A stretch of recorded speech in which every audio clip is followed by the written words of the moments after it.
ਸਤਿ ਸ਼੍ਰੀ ਅਕਾਲ। ਤੁਸੀਂ ਜੁੜੇ ਹੋਏ ਹੋ ਪੰਜਾਬੀ ਡੀਵੀਐਸਏ ਦੇ ਨਾਲ ਤੇ ਮੈਂ ਹਾਂ ਪ੍ਰਵੀਨ ਸ਼ਰਮਾ ਲੈ ਕੇ ਹਾਜ਼ਰ ਹਾਂ ਪ੍ਰੋਗਰਾਮ ਖਬਰ ਤੇ ਨਜ਼ਰ। ਖਬਰ ਤੇ ਨਜ਼ਰ ਪ੍ਰੋਗਰਾਮ ਦੇ ਵਿੱਚ ਕੀ ਅਹਿਮ ਤੇ ਕੀ ਖਾਸ ਖਬਰਾਂ ਨੂੰ ਲੈ ਕੇ ਚਰਚਾ ਕਰਨ ਦੇ ਲਈ ਜੁੜ ਚੁੱਕੇ ਨੇ ਪੰਜਾਬ ਤੋਂ ਸੀਨੀਅਰ ਪੱਤਰਕਾਰ, ਉੱਘੇ ਲੇਖਕ ਅਤੇ ਸਰਗਰਮ ਸਮਾਜਿਕ ਕਾਰਕੁਨ ਦੀਪਕ ਸ਼ਰਮਾ ਚਨਾਰਥਲ ਜੀ।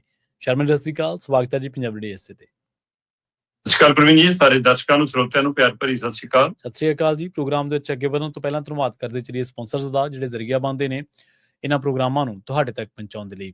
ਖਾਲਸਾ ਇੰਸ਼ੋਰੈਂਸ ਏਜੰਸੀ ਵਾਲੇ, ਜਿਨ੍ਹਾਂ ਤੋਂ ਤੁਸੀਂ ਹਰ ਤਰੀਕੇ ਦੀ ਇੰਸ਼ੋਰੈਂਸ ਲੈ ਸਕਦੇ ਹੋ। ਇੰਸ਼ੋਰੈਂਸ ਬਾਰੇ ਪਤਾ ਕਰਨ ਦੇ ਲਈ ਇਹਨਾਂ ਦਾ ਨੰਬਰ ਹੈ 468-272-2500। ਇਹ 1992 ਤੋਂ ਲਗਾਤਾਰ ਇੰਸ਼ੋਰੈਂਸ ਬਿਜ਼ਨਸ ਦੇ ਵਿੱਚ ਸ਼ਾਨਦਾਰ ਸੇਵਾਵਾਂ ਦੇ ਰਹੇ ਨੇ ਤੇ ਅਮਰੀਕਾ ਭਰ ਦੇ ਵਿੱਚ ਇੰਸ਼ੋਰੈਂਸ ਕਰਦੇ ਨੇ। ਓਬਾਮਾ ਕੇਅਰ, ਮੈਡੀਕੇਅਰ ਜਾਂ ਫਿਰ ਕਵਰਡ ਕੈਲੀਫੋਰਨੀਆ ਬਾਬਤ ਪਾਲਿਸੀ ਕਰਵਾਉਣ ਦੇ ਲਈ, ਸਲਾਹ ਲੈਣ ਦੇ ਲਈ ਅੱਜ ਹੀ ਕਾਲ ਕਰੋ 468-272-2500 ਤੇ। ਟਰਕੀਅਨ ਇਮੀਗ੍ਰੇਸ਼ਨ ਲਾ ਫਰਮ ਵਾਲੇ, ਜੇ ਟਰਕੀਆਣਾ ਟੋਨੀ ਟਰਕੀਆਣਾ ਦੇ ਨਾਲ ਤੁਸੀਂ ਯੂਐਸ ਇਮੀਗ੍ਰੇਸ਼ਨ ਬਾਬਤ ਕੋਈ ਵੀ ਸਲਾਹ ਕਰਨੀ ਹੈ ਤੇ ਇਹਨਾਂ ਦਾ ਨੰਬਰ ਹੈ 4159090503।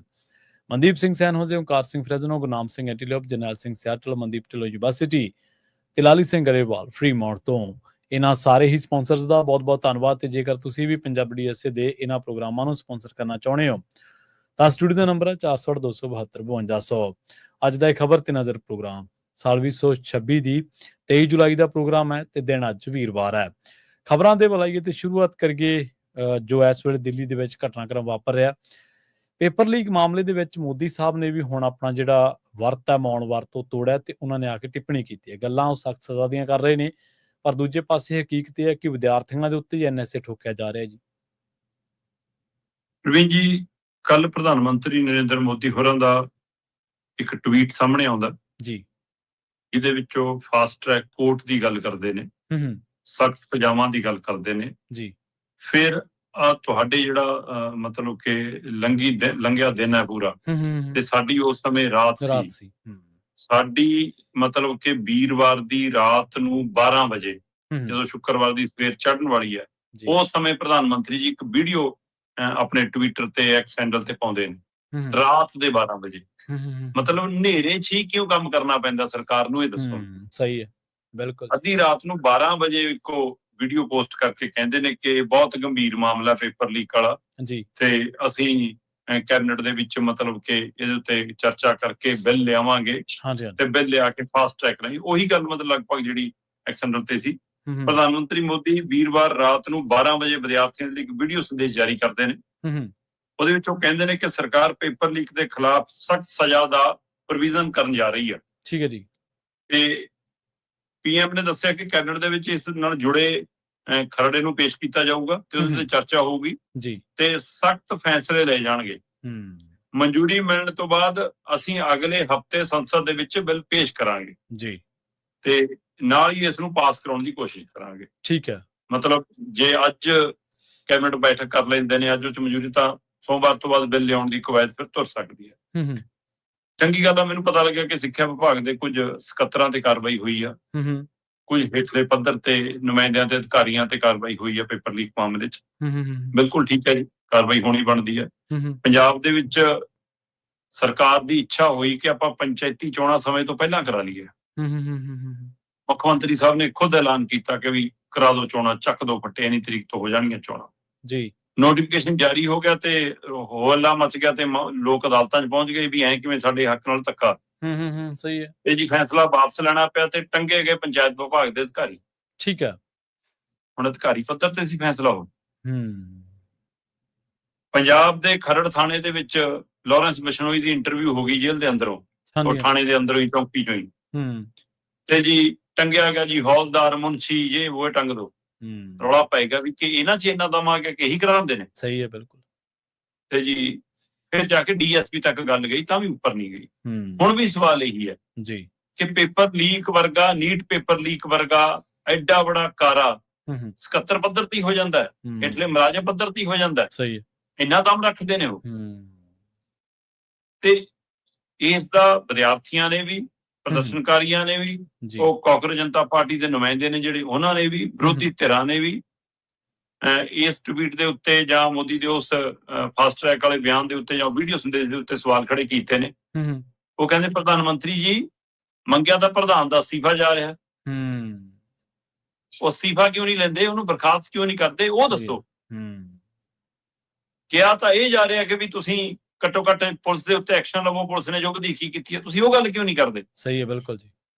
ਤੁਸੀਂ ਵਿਦਿਆਰਥੀਆਂ ਨਾਲ ਜੋ ਛੱਲੀਆਂ ਵਾਂ ਕੁੱਟੇ ਨੇ ਉਹਦੇ ਲਈ ਮਾਫੀ ਕਿਉਂ ਨਹੀਂ ਮੰਗਦੇ ਸਾਹਮਣੇ ਆ ਕੇ? ਤੁਸੀਂ ਇਹੀ ਗੱਲ ਸੰਸਦ ਚ ਆ ਕੇ ਕਿਉਂ ਨਹੀਂ ਕਹਿੰਦੇ?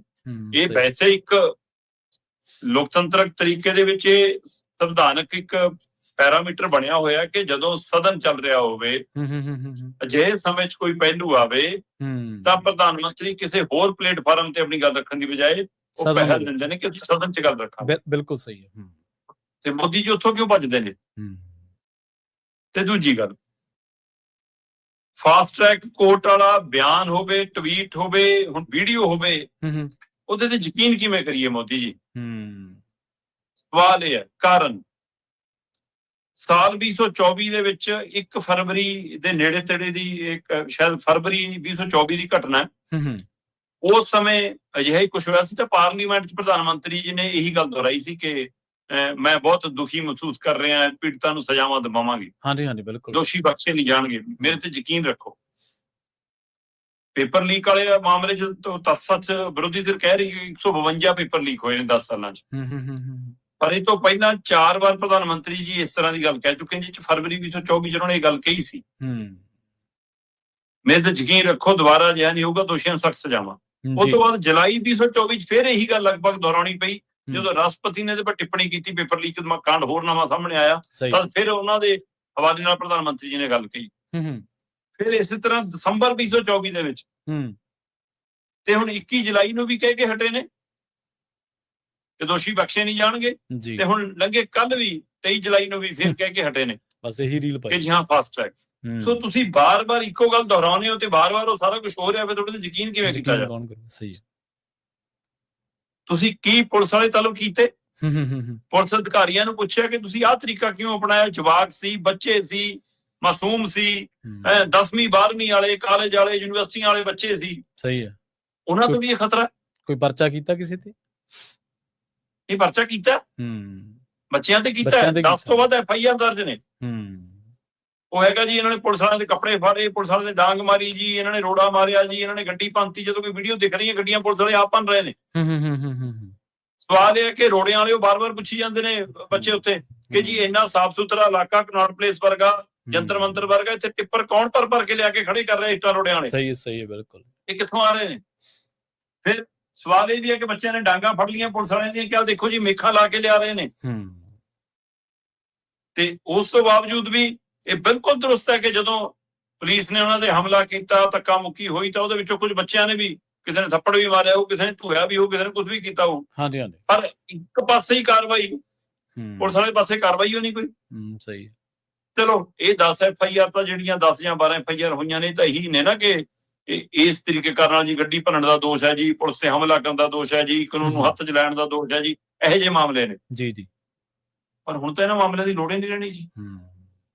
ਗ੍ਰਹਿ ਮੰਤਰੀ ਅਮਿਤ ਸ਼ਾਹ ਦੇ ਗ੍ਰਹਿ ਮੰਤਰਾਲੇ ਨੇ ਦਿੱਲੀ ਪੁਲਿਸ ਦੇ ਕਮਿਸ਼ਨਰ ਨੂੰ ਅਧਿਕਾਰ ਦਿੱਤਾ ਕਿ ਤੁਸੀਂ ਜਿਹਨੂੰ ਚਾਹੋ, ਜਦੋਂ ਚਾਹੋ, ਜਿਵੇਂ ਚਾਹੋ, 12 ਦਿਨਾਂ ਤੋਂ ਲੈ ਕੇ 12 ਮਹੀਨਿਆਂ ਤੱਕ NSA ਲਾ ਕੇ ਅੰਦਰ ਡੱਕ ਦਿਓ। ਠੀਕ ਹੈ। ਅੱਛਾ। ਕੋਈ ਦਲੀਲ ਨਹੀਂ, ਕੋਈ ਅਪੀਲ ਨਹੀਂ। ਸਹੀ ਹੈ। ਉਹ ਪੁੱਛਣ ਦੀ ਲੋੜ ਨਹੀਂ। NSA ਜਾਣਦੇ ਨੇ ਆਪਣੇ ਸਰੋਤੇ ਕਿ ਉਹਦਾ ਕੀ ਮਾਇਨੇ ਹੈ। ਸਹੀ ਹੈ, ਬਿਲਕੁਲ। ਸੋ ਜਵਾਕਾਂ ਦੇ ਉੱਤੇ ਜਾਂ ਉਹਨਾਂ ਦੇ ਸਮਰਥਕਾਂ ਦੇ ਉੱਤੇ ਜਾਂ ਉਹਨਾਂ ਦੇ ਮਾਪਿਆਂ ਦੇ ਉੱਤੇ ਜਾਂ ਸਵਾਲ ਪੁੱਛਣ ਵਾਲਿਆਂ ਦੇ ਉੱਤੇ ਤੁਸੀਂ NSA ਲਾ ਕੇ ਸਮੁੱਚੀ ਆਵਾਜ਼ ਦਬਾਉਣ ਦੀ ਕੋਸ਼ਿਸ਼ ਕਰ ਰਹੇ ਹੋ। ਫਿਰ ਇਹ ਕਿੱਥੇ ਸਖਤ ਸਜ਼ਾਵਾਂ ਵਾਲੀ ਪਹਿਲੂ ਕਿੱਥੇ ਰਹਿ ਗਿਆ ਜੀ? ਸਹੀ ਹੈ। ਫਿਰ ਮੇਰੇ ਤੇ ਯਕੀਨ ਕਰਨ ਵਾਲੀ ਗੱਲ ਕਿੱਥੇ ਰਹਿ ਗਈ ਜੀ? ਤੁਸੀਂ ਤਾਂ ਉਹਨੂੰ ਡਰਾਉਣਾ ਚਾਹੁੰਦੇ ਹੋ। ਪੁਲਿਸ ਵਾਲੇ ਗੱਡੀਆਂ 'ਚ ਬਿਠਾ ਕੇ ਨਿਆਣਿਆਂ ਨੂੰ ਲੈ ਕੇ ਜਾ ਰਹੇ ਨੇ, ਡਰਾਈ ਜਾਂਦੇ ਨੇ, ਚਲੇ ਜਾਓ ਇੱਥੋਂ, ਦੁਬਾਰਾ ਨਾ ਆਇਓ ਇੱਧਰ ਨੂੰ, ਦੇਖ ਲਓ ਨਹੀਂ ਤਾਂ ਮੈਂ ਇੱਕ ਥੈਲੀ ਪਾ ਦੂੰਗਾ ਤੁਹਾਡੇ ਤੇ ਚਿੱਟੇ ਦੀ, ਇਹ ਪਾ ਦੂੰਗੇ। ਪੁਲਿਸ ਵਾਲਿਆਂ ਦੀ ਵੀਡੀਓ ਬਣਾਈਆਂ ਬੱਚਿਆਂ ਨੇ। ਸਹੀ ਹੈ, ਬਿਲਕੁਲ। ਕਿ ਤੁਹਾਡੇ ਤੇ ਚਿੱਟਾ ਪਾ ਦਾਂਗੇ, ਪਾਊਡਰ ਪਾ ਦਾਂਗੇ, ਫਿਰ ਸਾਰੀ ਉਮਰ ਲਈ ਅੰਦਰ ਰਹੋਗੇ। ਤੁਸੀਂ FIR ਕੱਟ ਰਹੇ ਹੋ, ਮੈਂ ਕਹਿੰਦਾ ਕਿਸੇ ਮਾਮਲੇ 'ਚ ਕੱਟ ਰਹੇ ਹੋ। ਬੱਚੇ ਨੇ, ਕਿਸੇ ਨੇ ਪੜ੍ਹਨ ਵਿਦੇਸ਼ ਜਾਣਾ ਹੋਊਗਾ, ਕਿਸੇ ਨੇ ਪਾਸਪੋਰਟ ਬਣਾਉਣਾ ਹੋਊਗਾ, ਕਿਸੇ ਨੇ ਕੱਲ ਨੂੰ ਨੌਕਰੀ ਲਈ ਅਪਲਾਈ ਕਰਨਾ ਹੋਊਗਾ, ਤੁਸੀਂ ਉਹਨਾਂ ਦੇ ਰਾਹਾਂ 'ਚ ਕੰਡੇ ਬੀਜ ਰਹੇ ਹੋ। ਇਹ ਸਰਕਾਰਾਂ ਦਾ ਕੰਮ ਹੁੰਦੇ ਨੇ। ਭਵਿੱਖ ਤਬਾਹ ਕਰੀ ਜਾਂਦੇ, ਆਉਣ ਵਾਲੀ ਪੀੜ੍ਹੀ ਦੇ ਲਈ, ਆਉਣ ਵਾਲੀ ਭਵਿੱਖ ਦੇ ਲਈ। ਤੁਹਾਡੇ 'ਚ ਦਮ ਕਿਉਂ ਨਹੀਂ ਹੋਣਾ ਗੱਲਬਾਤ ਕਰਨ ਦਾ? ਮੋਦੀ ਜੀ ਰਾਤ ਨੂੰ 12 ਵਜੇ ਟਵੀਟ ਕਰਦੇ ਹੋ, 12 ਵਜੇ ਜੰਤਰ ਮੰਤਰ ਆ ਜਾਂਦੇ। ਸਹੀ। ਛੱਡ ਕੇ ਆ ਜਾਓ ਨਾ ਲਾਲ ਅਕਸ਼ਰ, ਆਪਣਾ ਲਾਲ ਅਕਸ਼ਰ ਜਿਹੜਾ ਚੱਕੀ ਫਿਰਦੇ ਉਹਨੂੰ ਛੱਡੋ ਤੇ ਝੋਲਾ ਚੱਕ ਕੇ ਆ ਜਾਓ, ਉਹਨਾਂ 'ਚ ਬਹਿ ਜਾਓ। ਤੁਸੀਂ ਤਾਂ ਫਕੀਰ ਆ। ਹਾਂ, ਫਕੀਰ ਆ ਕੇ ਫਕੀਰਾਂ ਵਾਂਗ ਆ ਕੇ ਗੱਲ ਕਰ ਲਓ ਨਾ। ਸੋ ਇਸ ਲਈ ਸਰਕਾਰ ਦਿਖਾਉਣਾ ਕੁਝ ਚਾਹੁੰਦੀ ਆ ਜੀ, ਕਰ ਕੁਝ ਹੋਰ ਰਹੀ ਹੈ। ਜੀ, ਜੇ ਪੁਲਿਸ ਕਮਿਸ਼ਨ ਨੂੰ ਅਧਿਕਾਰ ਦਿੱਤਾ ਹੈ ਤੇ ਇਹਦੇ ਮਾਇਨੇ ਕੀ ਨੇ? ਕਿਉਂਕਿ ਉੱਥੇ ਪੁੱਛਣ ਦੀ ਲੋੜ ਨਹੀਂ, ਫਿਰ ਕਿਸੇ ਤੋਂ ਮਨਜ਼ੂਰੀ ਲੈਣ ਦੀ ਲੋੜ ਨਹੀਂ ਹੁਣ ਪੁਲਿਸ ਨੂੰ। ਸਿੱਧਾ ਚੱਕ ਕੇ NSA ਲਾ ਕੇ ਅੰਦਰ ਟੱਕ ਦੇਣਾ ਤੇ 12 ਦਿਨ ਲਾਓ ਚਾਹੇ 12 ਮਹੀਨੇ ਲਾ ਕੇ ਰੱਖੋ, ਇੰਨੇ ਤੱਕ ਦਾ ਅਧਿਕਾਰ ਦੇ ਦਿੱਤਾ ਗਿਆ। ਇਹ ਖਤਰਨਾਕ ਮੋੜ ਹੈ, ਇਹ ਟਕਰਾਲੀ ਸਥਿਤੀ ਵੱਡੀ ਬਣ ਸਕਦੀ ਹੈ ਇਹਦੇ ਨਾਲ। ਜੀ ਬਿਲਕੁਲ ਸਹੀ ਹੈ। ਅਗਲੀ ਗੱਲ ਕਰੀਏ ਸ਼ਰਮਾ ਜੀ, ਦਿੱਲੀ ਵਾਲਾ ਜਿਹੜਾ ਇਹ ਪ੍ਰਦਰਸ਼ਨ ਹੋ ਰਿਹਾ, ਕਿਉਂਕਿ ਧਿਰ ਸਿਆਸੀ ਜਿਹੜੀ ਆ ਇਹਦੇ ਵਿੱਚੋਂ ਆਪਣੀ ਕੋਈ ਰਾਜਨੀਤੀ ਵੀ ਕੱਢਣਾ ਚਾਹੁੰਦੀ ਹੈ ਜੀ? ਦੇਖੋ, ਪਹਿਲੀ ਗੱਲ ਤਾਂ ਇਸ ਦਾ ਸੱਦਾ ਕਾਕਰੋਚ ਜਨਤਾ ਪਾਰਟੀ ਦੇ ਬੈਨਰ ਹੇਠ ਦਿੱਤਾ ਗਿਆ। ਠੀਕ ਹੈ ਜੀ। ਹੁਣ ਉਹਨਾਂ ਨੇ ਕੋਈ ਜਥੇਬੰਦੀ ਨਹੀਂ ਬਣਾਈ ਸੀ, ਉਹਨਾਂ ਨੇ ਵੀ ਪਾਰਟੀ ਬਣਾਈ ਹੈ। ਕਾਕਰੋਚ ਜਨਤਾ ਪਾਰਟੀ ਨਾਂ ਰੱਖਿਆ ਉਹਦਾ। ਉਹ ਮੁੰਡਾ ਅਭਿਜੀਤ ਦੀਪਕੇ ਦਾ ਸੰਬੰਧ ਪੁਰਾਣਾ ਸਾਰੇ ਚਰਚਾ ਚ ਹੈ ਕਿ ਪੋਲੀਟੀਕਲ ਧਿਰਾਂ ਨਾਲ ਰਿਹਾ। ਸਹੀ ਹੈ ਜੀ, ਬਿਲਕੁਲ। ਹੁਣ ਉੱਥੋਂ ਉਹਨੂੰ ਜਾਗ ਲੱਗੀ ਹੈ, ਉੱਥੋਂ ਉਹਨੂੰ ਚੇਤਨਾ ਆਈ ਹੈ ਕਿ ਉੱਥੇ ਕਨੈਕਸ਼ਨ ਅਜੇ ਵੀ ਕਿਤੇ ਜੁੜਿਆ। ਸਹੀ ਹੈ। ਕਿਉਂਕਿ ਇਹਦੇ ਵਿੱਚ ਕੋਈ ਦੋ ਰਾਏ ਨਹੀਂ ਕਿ ਅੱਜ ਦੀ ਤਰੀਕ 'ਚ ਇਹ ਕਾਕਰੋਚ ਜਨਤਾ ਪਾਰਟੀ ਦਾ ਅੰਦੋਲਨ ਜਾਂ ਪ੍ਰਦਰਸ਼ਨ ਨਹੀਂ ਰਿਹਾ, ਜਾਂ ਉੱਥੇ ਜਿਹੜੇ ਅਭਿਜੀਤ ਦੀਪਕੇ ਜਾਂ ਦੀ ਟੀਮ ਅਗਵਾਈ ਕਰ ਰਹੀ ਹੈ ਉਹਨਾਂ ਦੇ ਹੱਥ ਵੱਸ ਨਹੀਂ ਰਿਹਾ। ਉਹਨਾਂ ਤੋਂ ਵੱਡਾ ਹੋ ਗਿਆ ਦੇਸ਼ ਭਰ 'ਚ, ਕਲਕੱਤਾ ਹੋਵੇ, ਭੋਪਾਲ ਹੋਵੇ, ਮੁੰਬਈ ਹੋਵੇ, ਲੁਧਿਆਣਾ ਹੋਵੇ, ਚੰਡੀਗੜ੍ਹ ਹੋਵੇ, ਹੈ ਨਾ, ਹਰ ਥਾਂ ਪ੍ਰਦਰਸ਼ਨ ਹੋ ਰਹੇ ਨੇ। ਸਹੀ ਹੈ। ਬੱਚੇ ਬਾਹਰ ਨਿਕਲੇ ਆਏ। ਜਿਹੜੇ ਬੱਚਿਆਂ ਨੀਟ ਦਾ ਪੇਪਰ ਨਹੀਂ ਦਿੱਤਾ ਉਹ ਵੀ ਸਵਾਲ ਕਰਦੇ ਨੇ ਕਿ ਸਾਡਾ ਭਵਿੱਖ ਅਗਲਾ ਕੀ ਹੋਊਗਾ ਜੀ ਫਿਰ। ਇਸ ਲਈ ਇਹ ਵੱਡਾ ਦਾਇਰਾ ਬਣਦਾ ਜਾ ਰਿਹਾ। ਪਰ ਅਭਿਜੀਤ ਦੀਪਕੇ ਅਮਰੀਕਾ ਤੋਂ ਆਉਂਦਾ ਹੈ ਤੇ ਇੱਥੇ ਆ ਕੇ ਇਸ ਤਰੀਕੇ ਨਾਲ ਸਾਹਮਣੇ ਆਉਂਦਾ ਹੈ, ਉਹਦਾ ਦੋਸਤ ਨਾਲ ਗੱਲ ਕਰ ਰਿਹਾ, ਕਹਿੰਦਾ ਵੀ ਅਸੀਂ ਜਦੋਂ ਪੜ੍ਹਾਈਆਂ ਕਰ ਰਹੇ ਸੀ, ਮੈਂ ਲੰਡਨ ਵਾਲੇ 'ਚ ਪੜ੍ਹ ਰਿਹਾ ਸੀ, ਅਮਰੀਕਾ ਪੜ੍ਹ ਰਿਹਾ ਸੀ, ਅਸੀਂ ਆਪਸ 'ਚ ਤਾਲਮੇਲ ਸੀ, ਅਸੀਂ ਉਹਨੂੰ ਪੁੱਛਦੇ ਸੀ ਕਿ ਨੌਕਰੀ ਦਾ ਕੀ ਕਰੀਏ, ਤੇ ਚਲੋ ਹੁਣ ਸਾਨੂੰ ਫੁੱਲ ਟਾਈਮ ਨੌਕਰੀ ਮਿਲ ਗਈ। ਕਹਿੰਦਾ ਅਭਿਜੀਤ ਵੀ ਨਾਲੇ ਖੜਾ, ਉੱਥੇ ਖੜੇ ਇੱਕ ਚੈਨਲ ਤੇ ਇੰਟਰਵਿਊ ਦਿੰਦੇ ਆ, ਗੱਲ ਹੋ ਰਹੀ ਹੈ। ਠੀਕ ਹੈ। ਹੁਣ ਉਹ ਹਾਸੇ ਠੱਟੇ 'ਚ ਗੱਲ ਕਹਿ ਰਹੇ ਨੇ ਕਿ ਗੰਭੀਰਤਾ ਨਾਲ ਲੈਣ ਦੀ ਲੋੜ ਹੈ ਇਹਨੂੰ, ਕਿ ਹਾਂ ਇਹ ਨਵੀਂ ਨੌਕਰੀ ਤੇ ਨੇ। ਸਹੀ ਹੈ। ਦੂਜਾ, ਅਭਿਜੀਤ ਦੀਪਕੇ ਪ੍ਰਦਰਸ਼ਨ ਕਰਨ ਆਉਂਦਾ ਤੇ ਆਉਂਦੇ ਹੀ ਜੀ ਅੱਜ ਮੈਨੂੰ ਮੰਮੀ ਚੇਤੇ ਆ ਗਈ, ਮੈਂ ਚੱਲਿਆ, ਹੁਣ ਮੈਨੂੰ ਗਰਮੀ ਲੱਗਦੀ ਹੈ, ਮੈਨੂੰ ਗੱਡੀ 'ਚ ਬਿਠਾ ਦਿਓ। ਸਹੀ ਹੈ। ਹੁਣ ਜੀ ਸੋਨਮ ਵਾਂਗਚੁਕ ਜੀ ਨੂੰ ਚੱਕ ਕੇ ਲੈ ਗਈ ਪੁਲਿਸ, ਇਸ ਲਈ ਮੈਂ ਮਰਨ ਵਰਤ ਰੱਖਦਾ, ਦੂਏ ਦਿਨ ਮੈਂ ਮਰਨ ਵਰਤ ਤੋੜਤਾ, ਮੈਨੂੰ ਸੋਨਮ ਵਾਂਗਚੁਕ ਜੀ ਨੇ ਕਹਿਤਾ ਤੂੰ ਤੋੜ ਦੇ। ਸਹੀ ਹੈ। ਕੱਲ ਪੋਸਟ ਪਾਤੀ ਕਿ ਜੇ ਇੱਕ ਦਿਨ ਹੁਣ ਮੈਂ ਨਾ ਦਿਖਾਂ ਇੱਥੇ ਜੰਤਰ ਮੰਤਰ ਤੱਕ ਘਬਰਾਇਓ ਨਾ, ਮੈਨੂੰ ਬੁਖਾਰ ਚੜ ਗਿਆ, ਮੈਂ ਆਰਾਮ ਕਰਨ ਚੱਲਿਆ। ਅੱਛਾ, ਐ ਸੰਘਰਸ਼ ਲੜੇ ਇੱਕ ਦਿਨ ਲਈ ਗਾਇਬ ਨੇ ਜਨਾਬ, ਹੈ ਨਾ। ਹੁਣ ਇਹਦੇ ਮਾਇਨੇ ਕੀ ਰੱਖੀਏ ਜੀ, ਗਾਇਬ ਹੋਣ ਦੇ ਅਰਥ ਕੀ ਲਾਉਣਗੇ ਲੋਕ? ਦੱਸੋ ਮੈਨੂੰ। ਇੱਕ ਪਾਸੇ ਤਾਂ ਇਹਦੇ ਉੱਤੇ ਲੋਕ ਨਜ਼ਰਸਾਨੀ ਕਰ ਰਹੇ ਨੇ ਕਿ ਇਹਦੇ ਪਿੱਛੇ ਕੋਈ ਨਵੀਂ ਖਿਚੜੀ ਤਾਂ ਨਹੀਂ ਪੱਕ ਰਹੀ, ਕਿਉਂਕਿ ਸ਼ੰਕੇ ਸ਼ੋਭੇ ਪਹਿਲਾਂ ਪੈਦਾ ਹੋ ਰਹੇ ਨੇ। ਕਿਤੇ ਇਹ ਤਾਂ ਨਹੀਂਗਾ ਕਿ ਸਾਰੀਆਂ ਵਿਰੋਧੀਆਂ ਧਿਰਾਂ ਮੰਨਫੀ ਕਰਕੇ ਸਿਰਫ ਆਪਣੀ ਵਿਰੋਧੀ ਧਿਰ ਖੜੀ ਕਰ ਲੋ। ਉਧਰ ਅੰਨਾ ਹਜ਼ਾਰੇ ਜੀ ਬੈਠ ਕੇ ਮੌਨ ਵਰਤ ਤੇ ਮਹਾਰਾਸ਼ਟਰ ਦੇ ਵਿੱਚ, ਮੈਂ ਵੀ ਇਹਨਾਂ ਦੇ ਹੱਕ 'ਚ ਬੈਠਾ ਜੀ। ਚਲੋ, ਦੂਸਰੇ ਪਾਸੇ ਜਿਹੜੀ ਧਿਰ ਲਗਾਤਾਰ ਬਚਾਉਣ ਦੀ ਕੋਸ਼ਿਸ਼ ਕਰ ਰਹੀ ਹੈ ਸਿੱਖਿਆ ਮੰਤਰੀ ਨੂੰ, ਉਹ ਕਿਹੜੀ ਰਾਜਨੀਤੀ ਕਰ ਰਹੀ ਆ? ਨਹੀਂ ਤਾਂ ਜੇ ਤੁਸੀਂ ਸੱਚੇ ਪੱਕੇ ਹੁੰਦੇ, ਤੁਸੀਂ ਪਹਿਲੇ ਦਿਨ ਕਹਿੰਦੇ ਕਿ ਮੰਤਰੀ ਦਾ ਅਸਤੀਫਾ ਨਹੀਂ, ਅਸੀਂ ਮੰਤਰੀ ਨੂੰ ਕੱਢ ਰਹੇ ਹਾਂ, ਜਾਂਚ ਬਾਅਦ ਚੋਂ ਹੋਊਗੀ, ਪੜਤਾਲ ਬਾਅਦ ਚੋਂ ਹੋਊਗੀ, ਕਾਰਵਾਈ ਬਾਅਦ ਚੋਂ ਹੋਊਗੀ, ਪਹਿਲਾਂ ਤੂੰ ਚੱਲ ਬਈ, ਜ਼ਿੰਮੇਵਾਰ ਤੂੰ ਹੈ, ਤੇਰਾ ਵਿਭਾਗ ਸੀਗਾ, ਜ਼ਿੰਮੇਵਾਰੀ ਕਬੂਲ ਕਰ। 24 ਲੱਖ ਬੱਚਿਆਂ ਦੇ ਭਵਿੱਖ ਦਾ ਸਵਾਲ ਹੈ। ਸਹੀ ਹੈ। 1.32 ਲੱਖ ਕਰੋੜ ਦਾ ਮਸਲਾ ਹੈ ਜਿਹੜਾ ਖਰਚਿਆ ਮਾਪਿਆਂ ਨੇ, ਬੱਚਿਆਂ ਦੇ ਭਵਿੱਖ ਦਾ ਸਵਾਲ ਹੈ। ਤੇ ਤੁਸੀਂ ਪ੍ਰਧਾਨ ਮੰਤਰੀ ਜੀ ਸਾਹਮਣੇ ਆ ਕੇ ਉਸ ਗੱਲ ਲਈ ਨਿੰਦਾ ਵੀ ਨਹੀਂ ਕਰ ਪਾ ਰਹੇ, ਮਾਫੀ ਵੀ ਨਹੀਂ ਮੰਗ ਪਾ ਰਹੇ। ਜਿਹੜਾ ਹੁਣ ਤੁਸੀਂ ਰਾਜਨੀਤੀ ਨਹੀਂ ਕਰ ਰਹੇ ਤਾਂ ਹੋਰ ਕੀ ਕਰ ਰਹੇ ਹੋ? ਵਿਰੋਧੀ ਧਿਰ ਦੇ ਲੀਡਰ, ਵਿਰੋਧੀ ਧਿਰ ਦੇ ਮੈਂਬਰ ਪਾਰਲੀਮੈਂਟ ਜਿਨ੍ਹਾਂ ਨਾਲ ਤੁਸੀਂ ਸਦਨ 'ਚ ਬੈਠਦੇ ਹੋ, ਆਮੋ ਸਾਹਮਣੇ ਬੈਠਦੇ ਹੋ, ਜੀ ਜੀ, ਕੋਈ ਬਾਹਲਾ ਫਰਕ ਨਹੀਂਗਾ ਰੈਂਕ ਦੇ ਵਾਈਜ਼। ਸਹੀ ਹੈ। ਤੇ ਉਹ ਤੁਹਾਡੇ ਸਾਹਮਣੇ ਆ ਕੇ ਜੇ ਬੈਠਦੇ ਨੇ ਤੁਹਾਡੇ ਘਰ ਦੇ ਬੂਹੇ ਤੇ ਉਹਨਾਂ ਨੂੰ ਚੁਕਾਉਣ ਦੀ ਬਜਾਏ, ਪੁਲਿਸ ਬੁਲਾਉਣ ਦੀ ਬਜਾਏ ਆਪਣੇ ਡਰਾਇੰਗ ਰੂਮ ਦਾ ਬੂਹਾ ਕਿਉਂ ਨਹੀਂ ਖੋਲਿਆ? ਸਹੀ ਹੈ। ਕਿ ਆਜੋ ਵੀ ਅੱਜ ਆਪਾਂ ਇੱਥੇ ਗੱਲ ਕਰ ਲੈਣੇ, ਜੇ ਉੱਥੇ ਨਹੀਂ ਹੁੰਦੀ, ਤੁਸੀਂ ਆ ਹੀ ਗਏ ਹੋ ਤਾਂ ਆਜੋ ਅੰਦਰ ਬਹਿ ਜਾਓ। ਇਹਦੇ ਨਾਲ ਵਿਰੋਧੀ ਧਿਰ ਸਾਰੀ ਕੱਚੀ ਪੈ ਜਾਂਦੀ। ਸਹੀ ਹੈ, ਬਿਲਕੁਲ। ਲੋਕਾਂ ਦੀਆਂ ਤਰੀਕਾ ਭਾਵਨਾਵਾਂ ਬਦਲ ਜਾਂਦੀਆਂ ਨਰਿੰਦਰ ਮੋਦੀ ਪ੍ਰਤੀ। ਪਰ ਨਹੀਂ, ਤੁਹਾਡੇ ਅੰਦਰ ਹੋਮੇ ਹੈ, ਤੁਹਾਡੇ ਅੰਦਰ ਹੰਕਾਰ ਹੈ, ਤੁਹਾਡੇ ਅੰਦਰ ਤਾਕਤ ਦਾ ਨਸ਼ਾ ਹੈ, ਤੇ ਤੁਸੀਂ ਕਹਿੰਦੇ ਹੋ ਕਿ ਇਹਨਾਂ ਨੂੰ ਵੀ ਅਸੀਂ ਮਸਲਾਂਗੇ, ਚੱਕ ਕੇ ਲੈ ਜਾਓ, ਧੂ ਕੇ ਲੈ ਜਾਓ, ਖਿੱਚ ਕੇ ਲੈ ਜਾਓ। ਦੂਸਰੇ ਪਾਸੇ ਵਿਰੋਧੀ ਧਿਰ ਇਸ ਮਸਲੇ ਦੀ ਬਜਾਏ ਰਾਮ ਮੰਦਿਰ ਔਰ ਅਮਰੀਕਾ ਡੀਲ ਵਾਲੇ ਮਸਲੇ ਤੇ ਸੰਸਦ 'ਚ ਜ਼ਿਆਦਾ ਗੱਲ ਕਰਨਾ ਚਾਹੁੰਦੀ ਸੀ। ਠੀਕ ਹੈ ਜੀ। ਉਹਨਾਂ ਦੇ ਏਜੰਡੇ ਤੇ ਮੁੱਖ ਤੌਰ ਤੇ ਮਸਲਾ ਨਹੀਂ ਸੀਗਾ ਨੀਟ ਪੇਪਰ ਵਾਲਾ ਜਾਂ ਵਿਦਿਆਰਥੀਆਂ ਦੇ ਪ੍ਰਦਰਸ਼ਨ ਵਾਲਾ, ਕਿਉਂਕਿ ਉਹਨਾਂ ਨੂੰ ਲੱਗਦਾ ਸੀ ਕਿ ਇਹਦੇ ਨਾਲ ਕਾਂਗਰਸ ਜਨਤਾ ਪਾਰਟੀ ਨਾਲ ਕਿਤੇ ਵੱਡੀ ਹੋ ਜਾਵੇ। ਪਰ ਜਦੋਂ 20 ਜੁਲਾਈ ਵਾਲਾ ਪ੍ਰਦਰਸ਼ਨ ਹੋਇਆ ਤੇ ਦੇਸ਼ ਭਰ 'ਚ ਚਰਚਾ ਤੁਰੀ, ਫਿਰ ਉਹਨਾਂ ਨੂੰ ਲੱਗਿਆ ਕਿ ਅਸੀਂ ਪਿੱਛੇ ਨਾ ਰਹਿ ਜਾਈਏ ਜੀ। ਸਹੀ ਹੈ। ਫਿਰ ਉਹਨਾਂ ਨੇ ਇਸ ਮੁੱਦੇ ਨੂੰ ਕੈਸ਼ ਕਰਨ ਦੇ ਲਈ ਜਦੋਜਹਿਦ ਸ਼ੁਰੂ ਕਰਤੀ। ਹੁਣ ਰਾਹੁਲ ਗਾਂਧੀ ਇਸ ਮੁੱਦੇ ਤੇ ਹੀ ਪਹਿਰੇਦਾਰੀ ਕਰ ਰਿਹਾ ਕਿ ਇਹ ਕਿਤੇ ਇਕੱਲਾ ਕਾਕਰੋਚ ਦੇ ਹੱਥ ਨਾ ਰਹਿ ਜਾਵੇ, ਅਸੀਂ ਇਹਨੂੰ ਟੇਕ ਓਵਰ ਕਰ ਲਈਏ, ਅਸੀਂ ਇਹਨੂੰ ਹਥਿਆ ਲਈਏ, ਅਸੀਂ ਇਹਦੇ ਵਿੱਚ ਕੁਝ ਹਾਸਲ ਕਰ ਲਈਏ। ਹੁਣ ਉਹਦੀ ਇਹ ਨਜ਼ਰ। ਸੋ ਕੁੱਲ ਮਿਲਾ ਕੇ ਰਾਜਨੀਤਿਕ ਧਿਰਾਂ ਹਰ ਘਟਨਾਕ੍ਰਮ ਦੇ ਵਿੱਚ ਉਹਦਾ ਹੱਲ ਕੱਢਣ ਦੀ ਬਜਾਏ, ਸਹੀ ਦੋਸ਼ੀਆਂ ਨੂੰ ਸਜ਼ਾਵਾਂ ਦਿਵਾਉਣ ਦੀ ਬਜਾਏ, ਸਾਹਸਕ ਚਰਚਾ ਕਰਨ ਦੀ ਬਜਾਏ ਸਿਰਫ ਆਪਣੀ ਰਾਜਨੀਤੀ ਕਰ ਰਹੀਆਂ ਕਿ ਕਿਸੇ ਹਿੱਲੇ ਸਾਡੀ ਕਸ਼ਤੀ ਪਰ ਲੱਗ ਜਾਵੇ। ਕਿਸੇ ਨੂੰ ਜਵਾਕਾਂ ਦਾ ਭਵਿੱਖ ਦਾ ਫਿਕਰ ਨਹੀਂਗਾ, ਚਾਹੇ ਉਹ ਰਾਹੁਲ ਹੋਵੇ, ਚਾਹੇ ਮੋਦੀ ਹੋਵੇ, ਤੇ ਚਾਹੇ ਅਭਿਜੀਤ ਦੀਪਕੇ ਹੋਵੇ, ਸਭ ਇਹਦੇ ਵਿੱਚ ਰਾਜਨੀਤੀ ਕਰ ਰਹੇ। ਸਹੀ ਹੈ ਜੀ, ਬਿਲਕੁਲ। ਅਗਲੀ ਗੱਲ ਕਰੀਏ ਸ਼ਰਮਾ ਜੀ ਪਾਵਰਕੌਮ ਦੀ। ਕਹਿੰਦੇ ਪਾਵਰਕੌਮ ਨੂੰ ਹੁਣ 10,000 ਕਰੋੜ ਦਾ ਕਰਜ਼ਾ ਚੱਕਣਾ ਪੈ ਰਿਹਾ ਜੀ। ਪ੍ਰਵੀਨ ਜੀ, ਪਤਾ ਨਹੀਂ ਮਾਨ ਸਰਕਾਰ ਇਹ ਧਾਰ ਕੇ ਹੀ ਆਈ ਹੈ ਕਿ ਅਸੀਂ ਪੰਜਾਬ ਦਾ ਪੱਠਾ ਵਠਾਉਣਾ। ਲਗਾਤਾਰ ਸਰਕਾਰ ਕਰਜ਼ੇ ਚੱਕ ਰਹੀ ਆ। 4.5 ਲੱਖ ਕਰੋੜ ਤੋਂ ਪਾਰ ਹੋ ਜਾਣਾ ਸੀ ਆ ਮਾਰਚ 'ਚ ਜੀ। 31 ਮਾਰਚ ਤੱਕ ਆਉਂਦੇ ਆਪਾਂ ਕਿੰਨੀ ਵਾਰ ਗੱਲਾਂ ਕਰ ਚੁੱਕੇ ਹਾਂ ਕਿ ਅੱਜ 1000 ਕਰੋੜ ਚੱਕ ਲਿਆ, 1500 ਕਰੋੜ ਚੱਕ ਲਿਆ ਜੇ, ਅੱਜ 3000 ਕਰੋੜ ਦੀ ਅਪਲਾਈ ਕਰਤੀ। ਸਰਕਾਰ ਲਗਾਤਾਰ ਕਰਜ਼ੇ ਲੈ ਰਹੀ ਹੈ। ਦੂਸਰੇ ਪਾਸੇ ਤੁਸੀਂ ਦਿੱਲੀ ਜਾ ਕੇ ਮਗਰਮੱਛ ਦੇ ਹੰਝੂ ਰੋਂਦੇ ਹੋ ਕਿ ਪੁਲਿਸ ਨੇ ਆਹ ਕਰਤਾ ਜੀ, ਪੁਲਿਸ ਨੇ ਉਹ ਕਰਤਾ, ਤੇ ਤੁਸੀਂ ਪੰਜਾਬ 'ਚ ਕੀ ਕਰ ਰਹੇ ਹੋ ਜੀ? ਸਹੀ। ਤੁਹਾਤੋਂ ਪੰਜਾਬ ਯੂਨੀਵਰਸਿਟੀ ਵਾਲੇ ਮਸਲੇ ਤੇ ਕਿਉਂ ਨਹੀਂ ਬੋਲ ਹੁੰਦਾ? ਤੁਹਾਡੇ ਕੱਚੇ ਮੁਲਾਜ਼ਮਾਂ ਨੂੰ ਪਟਿਆਲੇ 'ਚ ਪੁਲਿਸ ਨੇ ਕੁੱਟਿਆ, ਕਿਹਦੀ ਪੁਲਿਸ ਸੀ? ਸਹੀ ਹੈ। ਤੁਹਾਡੀ ਪੁਲਿਸ ਨੇ ਖੰਨੇ ਜੋ ਕੁਝ ਮਨਰੇਗਾ ਵਾਲਿਆਂ ਮੁਲਾਜ਼ਮਾਂ ਨਾਲ, ਕਰਮਚਾਰੀਆਂ ਨਾਲ ਕੀਤਾ, ਉਹ ਕਿਹਦੀ ਪੁਲਿਸ ਸੀ? ਬਰਨਾਲੇ ਦੇ ਵਿੱਚ ਸਫਾਈ ਸੇਵਕਾਂ ਨਾਲ ਜਿਨ੍ਹਾਂ ਨੂੰ ਤੁਸੀਂ ਪੀੜ ਕੇ ਰੱਖਦੇ ਹੋ, ਉਸ ਭਾਈਚਾਰੇ ਨੂੰ ਜਿਹਨੂੰ ਧੱਕ ਕੇ ਪਿੱਛੇ ਰੱਖਦੇ ਹੋ, ਉਹਨਾਂ ਨਾਲ ਪੁਲਿਸ ਨੇ ਜਿਹੋ ਜਿਹਾ ਵਿਵਹਾਰ ਕੀਤਾ, ਉਹਦੇ ਵਿੱਚੋਂ ਝਲਕਦਾ ਸੀ ਜਿਵੇਂ ਕਿ ਅੰਦਰੋਂ ਤੁਸੀਂ ਉਸ ਦੀ ਜਾਤ ਨੂੰ ਲੈ ਕੇ ਕੁੱਟਮਾਰ ਕਰ ਰਹੇ ਹੋ। ਸਹੀ, ਬਿਲਕੁਲ। ਉਹ ਜਿਹੜਾ ਉਹਨਾਂ ਨੇ ਤਰੀਕਾਕਾਰ ਅਪਣਾਇਆ, ਉਹ ਵੈਸ਼ੀਪਣਾ ਉਹਦੇ ਉੱਤੇ ਨਜ਼ਰ ਨਹੀਂ ਦਿਖਦੀ ਜੀ। ਉਹ ਇਹੀ ਸਤਿਕਾਰ ਹੈ। ਮਤਲਬ ਬੀਬੀਆਂ ਨੂੰ ਬੰਦੇ ਕੁੱਟ ਰਹੇ ਸੀ। ਸਹੀ ਹੈ। ਔਰ ਧੂ ਰਹੇ ਸੀ। ਸੋ ਉਹ ਦਿਖਦਾ ਨਹੀਂਗਾ। ਸੋ ਸਰਕਾਰਾਂ ਅਸਲੀ ਮੁੱਦਿਆਂ ਨੂੰ ਛੂਹਣ ਤੋਂ ਭਗੌੜੀਆਂ ਨੇ, ਮਹਿਜ ਨਰੇਟਿਵ ਸਿਰਜ ਰਹੀਆਂ ਨੇ।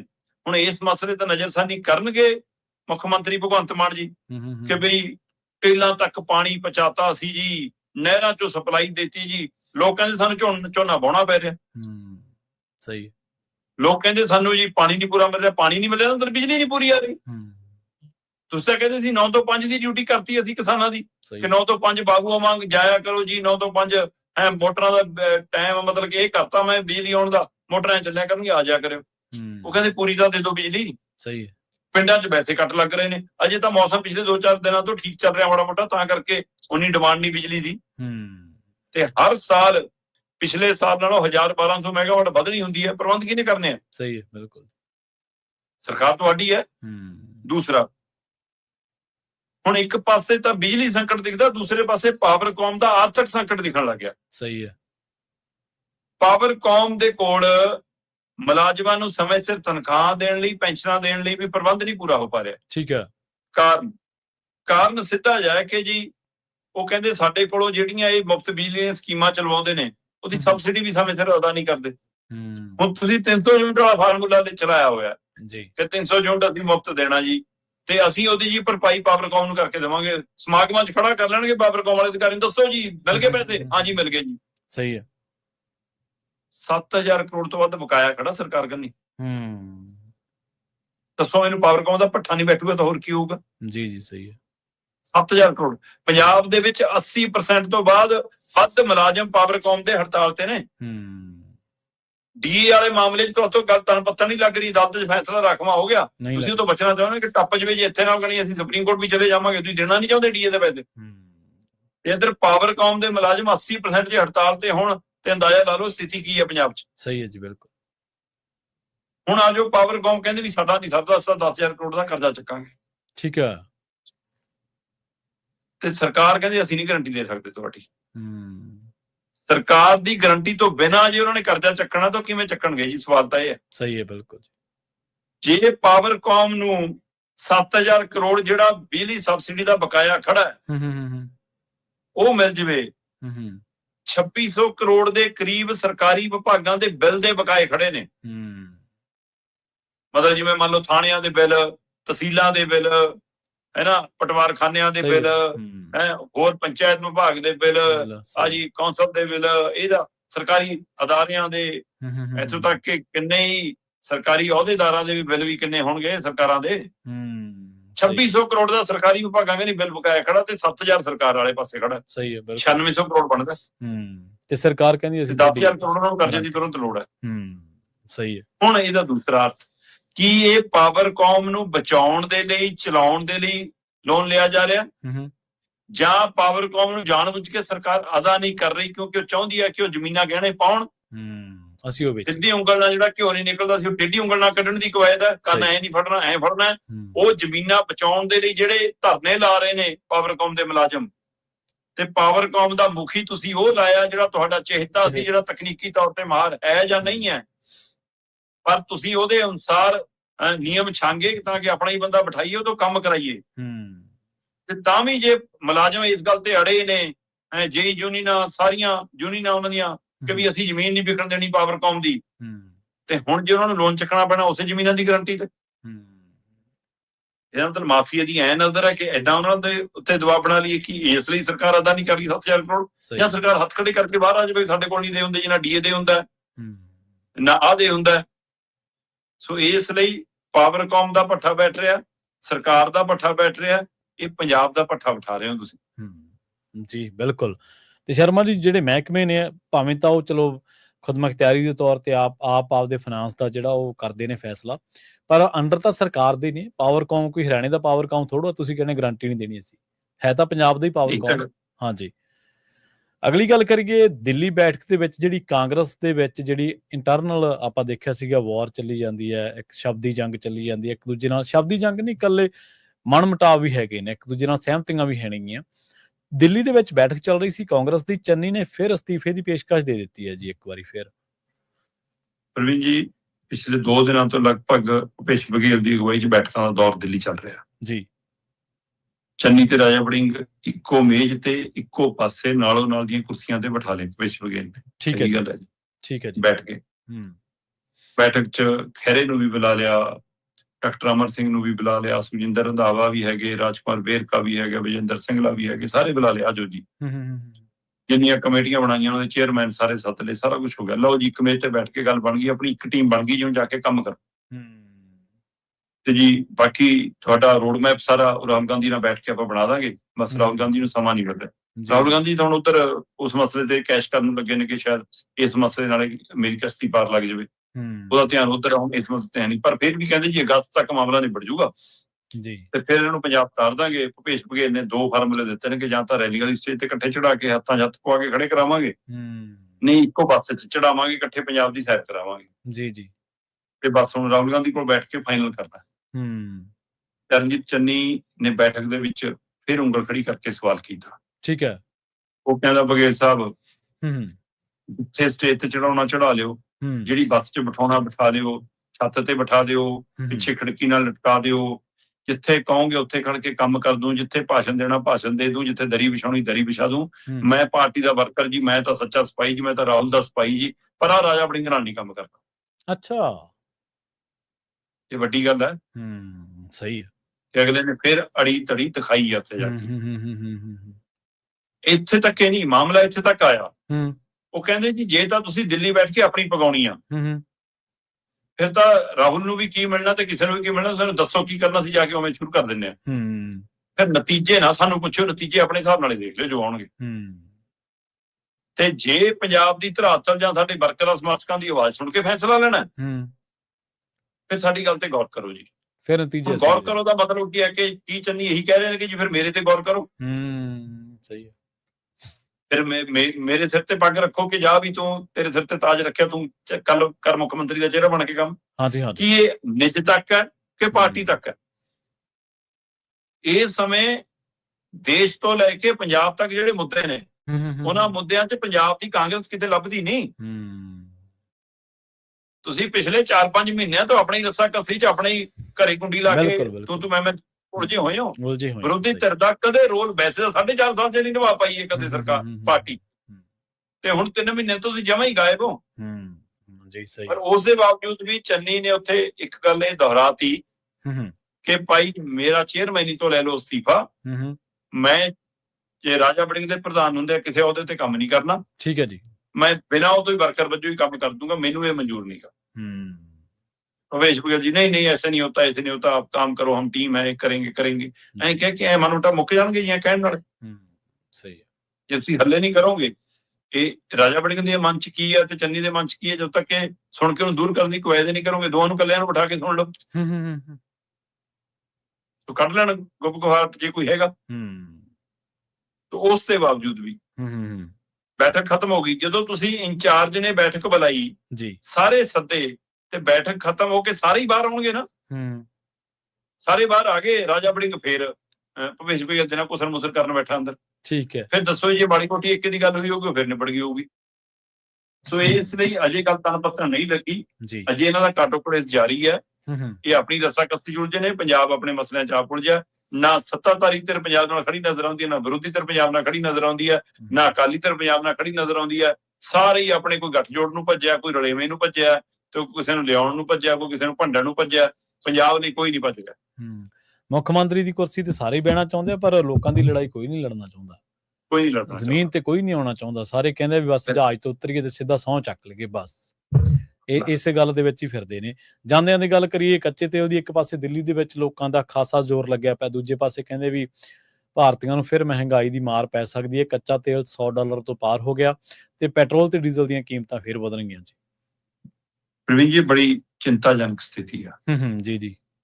ਜੋ ਕੁਛ ਲਗਾਤਾਰ ਵਾਪਰ ਰਿਹਾ ਦੇਸ਼ ਦੁਨੀਆ ਦੇ ਵਿੱਚ, ਖਾਸ ਕਰਕੇ ਜਿਹੜੀਆਂ ਵੈਸਟ ਏਸ਼ੀਆ ਦੀਆਂ ਚ ਲਗਾਤਾਰ ਵਿਗੜਦੇ ਹਾਲਾਤ ਨੇ, ਹੈ ਨਾ, ਮਤਲਬ ਅਮਰੀਕਾ ਤੇ ਈਰਾਨ ਦੇ ਵਿੱਚ ਅਜੇ ਵੀ ਤਣਾਅ ਵਾਲਾ ਮਾਹੌਲ, ਹਮਲੇ ਹੈ ਨਾ, ਉਹੀ ਕਹਿੰਦਾ ਡਰੋਨ ਹਮਲੇ, ਇੱਕ ਦੂਜੇ ਤੇ ਬੰਬਬਾਰੀ, ਉਹ ਉਹਨਾਂ ਦੇ ਫੌਜੀ ਟਿਕਾਣੇ ਵਾਲੇ ਗਵਾਂਢੀ ਮੁਲਕਾਂ ਚ ਹਮਲੇ ਕਰ ਰਿਹਾ ਹੈ, ਇਹ ਉਹਨਾਂ ਦੇ ਟਿਕਾਣਿਆਂ ਤੇ ਹਮਲੇ ਕਰ ਰਹੇ ਨੇ। ਹਾਰਮੁਜ਼ ਦੇ ਵਿੱਚ ਫਿਰ ਦਿੱਕਤਾਂ ਨੇ, ਤੇ ਤੇਲ ਦੀ ਸਪਲਾਈ ਖਪਤ ਦੇ ਉੱਤੇ ਅਸਰ ਪੈ ਗਿਆ, ਤੇ ਇਜ਼ਰਾਈਲ ਕਹਿੰਦਾ ਮੈਂ ਤਾਂ ਹਲੇ ਬੈਠ ਕੇ ਤਮਾਸ਼ਾ ਦੇਖ ਰਿਹਾ, ਹੈ ਨਾ, ਮੈਂ ਨਹੀਂ ਵਿੱਚ ਕੁਛ ਪੈਣਾ। ਤੇ ਇਹ ਸਾਰਿਆਂ ਦੇ ਦਰਮਿਆਨ ਜਿਹੜਾ $65-67 ਪ੍ਰਤੀ ਬੈਰਲ ਤੇ ਆ ਗਿਆ ਸੀ ਕੱਚਾ ਤੇਲ, ਉਹ $100 ਦੇ ਪਾਰ ਚਲਾ ਗਿਆ। ਸਹੀ ਹੈ। ਇਹ $100 ਦੇ ਪਾਰ ਦਾ ਮਤਲਬ ਹੈ ਕਿ ਸਾਡੇ ਇੱਥੇ 9000 ਦੇ ਲਗਭਗ ਉੱਪਰ ਚਲਾ ਗਿਆ। ਜੀ ਜੀ ਜੀ। ਤੇ 9000 ਦੇ ਗੇਟ ਦੇ ਵਿੱਚ ਜੇ ਪ੍ਰਤੀ ਬੈਰਲ ਤੱਕ ਆ ਗਿਆ, ਇਹ ਅਗਸਤ ਵਾਲੀ ਸਪਲਾਈ ਹੈ। ਸਹੀ ਹੈ। ਤੇ ਇਹਦਾ ਮਤਲਬ ਜਿਹੜੇ ਅਸੀਂ ਇੰਤਜ਼ਾਰ ਕਰ ਰਹੇ ਸੀਗੇ ਆਉਂਦੇ ਮਹੀਨਿਆਂ 'ਚ ਸਾਨੂੰ ਸਸਤਾ ਮਿਲੂਗਾ, ਕਿਉਂਕਿ ਤੁਰੰਤ ਤਾਂ ਸਸਤਾ ਕੀਤਾ ਨਹੀਂ ਕਿ ਜੀ ਨਹੀਂ ਜੀ ਅੱਜ ਤਾਂ ਮਹਿੰਗਾ ਸਟਾਕ ਹੈ ਜੀ, ਉਹ ਦੇ ਰਹੇ ਆ ਤੁਹਾਨੂੰ, ਹੈ ਨਾ, ਸਸਤੇ ਵਾਲਾ ਦਾ ਜੇ ਅਪੜਨਾ ਜੀ ਸਾਡੇ ਕੋਲ। ਹੁਣ ਜਿਹੜਾ ਸਸਤੇ ਵਾਲਾ ਮਹੀਨਾ ਖੰਡ ਆਇਆ ਉਹ ਵਿੱਚ ਰਲਾ ਦੇਣਗੇ। ਹਰਦੀਪੁਰੀ ਵੀ ਤਾਂ ਕੰਪਨੀਆਂ ਵਾਲੇ ਖੜਦੇ ਨੇ ਨਾ। ਜੀ ਜੀ ਸਹੀ ਹੈ। ਸਰਕਾਰ ਵੀ ਤਾਂ ਕਾਰਪੋਰੇਟ ਘਰਾਣਿਆਂ ਨਾਲ ਖੜੀ ਹੈ ਨਾ। ਸੋ ਰਾਹਤ ਦੇਣ ਦੀ ਬਜਾਏ ਉੱਪਰ ਸਾਡੇ ਤਾਂ ਤਲਵਾਰ ਲੱਟ ਗਈ, ਅਗਲੇ ਕਹਿਣਗੇ ਹੁਣ $100 ਹੋ ਗਈ, ਸਾਡਾ ਤਾਂ ਹੋਰ ਘਾਟਾ ਪੈ ਗਿਆ ਜੀ, ਸਾਨੂੰ ਤਾਂ ਕੰਪਨੀਆਂ ਦਾ ਘਾਟਾ ਦਿਖਦਾ। ਤੋ ਇਸ ਲਈ ਇਹ ਦੁਨੀਆ ਭਰ ਤੇ ਅਸਰ ਇੱਕ ਵਾਰ ਫੇਰ ਦਿਖਣ ਲੱਗਿਆ। ਭਾਰਤ ਤੇ ਇਹਦਾ ਅਸਰ ਪੈਂਦਾ ਦਿਖ ਰਿਹਾ।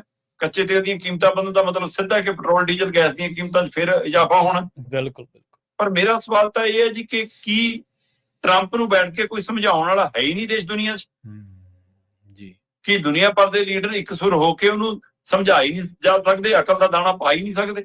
ਨਹੀਂ, ਉਹਦੇ ਕੋਲ ਟਾਇਰ ਫੈ ਗਿਆ, ਜੇ ਕੋਈ ਸਮਝਾਉਣ ਜਾਊਗਾ ਉਹ ਕਹਿੰਦਾ ਮੈਂ ਦੇਸ਼ ਤੇ ਟਾਇਰ ਫਲਾ ਦੂੰਗਾ। ਇਹੀ ਤਾਂ ਸਵਾਲ ਹੈ। ਕਦੇ ਮੈਂ ਹੁਣ ਭਾਰਤ ਤੇ ਲਾ ਰਿਹਾ ਜੀ 100% ਦੀ, ਹੁਣ ਜੀ ਮੈਂ ਕੈਨੇਡਾ ਤੇ 2 ਦਿਨ ਪਹਿਲਾਂ ਮੈਂ ਉਹਦੇ ਪਰ ਲਾਉਣ ਲੱਗਿਆ ਜੀ ਹੋਰ ਨਵਾਂ ਟਾਇਰ। ਮਤਲਬ ਇਹੀ ਗੱਲਾਂ ਨੇ। ਸਵੇਰੇ ਕੋਈ ਸ਼ਾਮ ਨੂੰ ਕੁਝ, ਜਿਹੜਾ ਚਿੜੀਓ ਜੀਜੋ ਚਿੜੀਓ ਮਰਜ਼ੀ ਵਾਲਾ ਫਾਰਮੂਲਾ ਹੈ। ਇੰਜ ਸਰਕਾਰਾਂ, ਇੰਜ ਸਿਸਟਮ ਵਿੱਚ ਦੁਨੀਆ ਨਹੀਂ ਚੱਲਦੀ ਹੁੰਦੀ। ਇਹ ਬਹੁਤ ਡਿਸਟਰਬ ਸਿਸਟਮ ਹੈ ਜਿਹਦੇ ਨਾਲ ਦੁਨੀਆ 'ਚ ਬਹੁਤ ਉਥਲ ਪੁਥਲ ਹੈ, ਮਤਲਬ ਨੀਂਦ ਹਰਾਮ ਹੈ ਦੁਨੀਆ ਦੀ। ਜੀ ਬਿਲਕੁਲ ਬਿਲਕੁਲ। ਜੇ ਸੰਘਰਸ਼ ਇਸੇ ਤਰ੍ਹਾਂ ਹੀ ਹੋਰ ਚੱਲਦਾ ਰਿਹਾ ਤਾਂ ਜਿਹੜੀ ਦੁਨੀਆ ਭਰ ਦੀ ਇਕਨੋਮੀ ਹੈ ਉਹਨੂੰ ਬਹੁਤ ਵੱਡਾ ਧੱਕਾ ਵੱਜੂਗਾ। ਹੁਣ ਤੱਕ ਤਾਂ ਚਲੋ ਕਦੇ ਰੁਕ ਗਿਆ, ਕਦੇ ਚੱਲ ਪਿਆ, ਉਹ ਗੱਲ ਵੱਖਰੀ ਹੈ। ਪਰ ਜਦ ਆਪਾਂ ਨੂੰ ਪਤਾ, ਜਦੋਂ ਇਸ ਤਰ੍ਹਾਂ ਦੀ ਮਹਿੰਗਾਈ ਲਗਾਤਾਰ ਵੱਧਦੀ ਹੈ, ਜੇ ਕੌਮਾਂਤਰੀ ਪੱਧਰ ਤੇ ਕੋਈ ਤਣਾਅ ਵੱਧਦਾ ਤਾਂ ਉਹ ਪਤਾ ਹੀ ਹੈ ਤੁਹਾਨੂੰ, ਰੂਸ ਯੂਕਰੇਨ ਜੰਗ ਤੋਂ ਬਾਅਦ ਪੱਛਮ ਦੇ ਵਿੱਚ ਕੀ ਹਾਲ ਹੋਇਆ ਸੀ, ਯੂਰਪ ਦੇ ਵਿੱਚ ਕੀ ਹਾਲ ਹੋਏ ਸੀ। ਪ੍ਰਵੀਨ ਜੀ, ਜੋ ਵੀ ਹੋਵੇ, ਇੱਕ ਗੱਲ ਸੱਚਾਈ ਹੈ ਕਿ ਕਾਰਪੋਰੇਟ ਘਰਾਣੇ ਜਦੋਂ ਫਿਰ ਕੀਮਤਾਂ ਵੱਧ ਜਾਂਦੀਆਂ, ਕੁਝ ਵੱਧ ਜਾਂਦੀਆਂ, ਉਹ ਵਾਪਸ ਪੁਰਾਣੀ ਸਥਿਤੀ 'ਚ ਨਹੀਂ ਆਉਂਦੀਆਂ। ਤੇਲ ਤੂਲ ਵਾਲੀਆਂ ਤਾਂ ਆ ਜਾਣਗੀਆਂ। ਓਵਰਆਲ ਮਹਿੰਗਾਈ ਵਾਲਾ ਮਸਲਾ, ਕਰੋਨਾ ਕਾਲ ਦੇ ਵਿੱਚ ਜਹਾਜ਼ਾਂ ਨੇ, ਇਹਨਾਂ ਅਦਾਰਿਆਂ ਨੇ ਜੋ ਰੇਟ ਵਧਾਏ, ਮੁੜ ਕੇ ਦੱਸੋ ਕਿੱਥੇ। ਜਿਹੜੀਆਂ ਸਹੂਲਤਾਂ ਹੋਈਆਂ ਉਹ ਸਹੂਲਤਾਂ ਵੀ ਮੁੜ ਕੇ ਬਹਾਲ ਨਹੀਂ ਹੋਈਆਂ। ਜੀ ਬਿਲਕੁਲ। ਤੇ ਸ਼ਰਮਾ ਜੀ, ਇਹਨਾਂ ਸਾਰੀਆਂ ਖਬਰਾਂ ਦੇ ਲਈ, ਇਹਨਾਂ ਜਾਣਕਾਰੀਆਂ ਦੇ ਲਈ ਤੁਹਾਡਾ ਬਹੁਤ ਧੰਨਵਾਦ ਜੀ। ਸਤਿ ਸ੍ਰੀ ਅਕਾਲ ਜੀ। ਪ੍ਰੋਗਰਾਮ ਖਬਰ ਤੇ ਨਜ਼ਰ ਨੂੰ ਆਪਾਂ ਇੱਥੇ ਸਮਾਪਤ ਕਰਾਂਗੇ। ਤੁਹਾਡਾ ਸਾਰਿਆਂ ਦਾ ਵੀ ਬਹੁਤ ਧੰਨਵਾਦ। ਸਤਿ ਸ੍ਰੀ ਅਕਾਲ। ਜੁੜੇ ਰਹੋ ਪੰਜਾਬੀ ਰੇਡੀਓ US